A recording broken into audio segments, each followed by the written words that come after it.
என் பேர் சானந்த். நான் தேவகோட்டை செல்வன் மாணிக்க வாசன் நடுநிலைப் பள்ளியில் 7ஆம் வகுப்பு படிக்கிறேன்.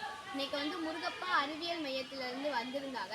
சார் எங்களுக்கு அணுவை பற்றி சொல்லியிருந்தாங்க. ஃபஸ்ட்டு இது பேர் எலக்ட்ரான் வட்டப்பாதை. இதில் 4 எலக்ட்ரான்கள் வட்டப்பாதை இருக்கும். அதில் ஃபஸ்ட்டு வட்டப்பாதையில் 2 எலக்ட்ரான்கள் இருக்கும். 2வது வட்டப்பாதையில் 8 எலக்ட்ரான்கள் இருக்கும். 3வது வட்டப்பாதையில் 18 எலக்ட்ரான்கள் இருக்கும்.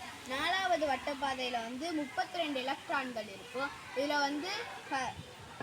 இதில் இந்த எல்லோ கலர் மார்பிள்ஸ் எலக்ட்ரான்கள். அது வட்டப்பாதையில் இருக்கும். அதனால் நான் இது வட்டப்பாதையில் ஃபஸ்ட்டு வச்சுக்கிறேன். இது அணுக்களோட வட்டப்பாதையில் இருக்குது. இதுக்கு அணு எண் அப்படின்னு சொல்லி இது அழைக்கப்படுது. இது 3 இருக்குது. அதனால் இது அணு எண் 3 அப்படின்னு சொல்லி அழைக்கப்படுது. அதுக்கப்புறம் இந்த ப்ளூ கலர் மார்பிள்ஸ் புரோட்டான். அதுக்கப்புறம் இந்த ரெட் கலர் மார்பிள்ஸ் நியூட்ரான். நான் இந்த ரெட் கலர் மார்பிள்லையும் ப்ளூ கலர் மார்பிள் நியூட்ரான் அப்புறம் புரோட்டானில் 3 வச்சுக்கிறேன். அதனால் இப்போ உள்ளக்க இருக்க மார்பிள்ஸ் 6 மார்பிள்ஸ் இருக்குது.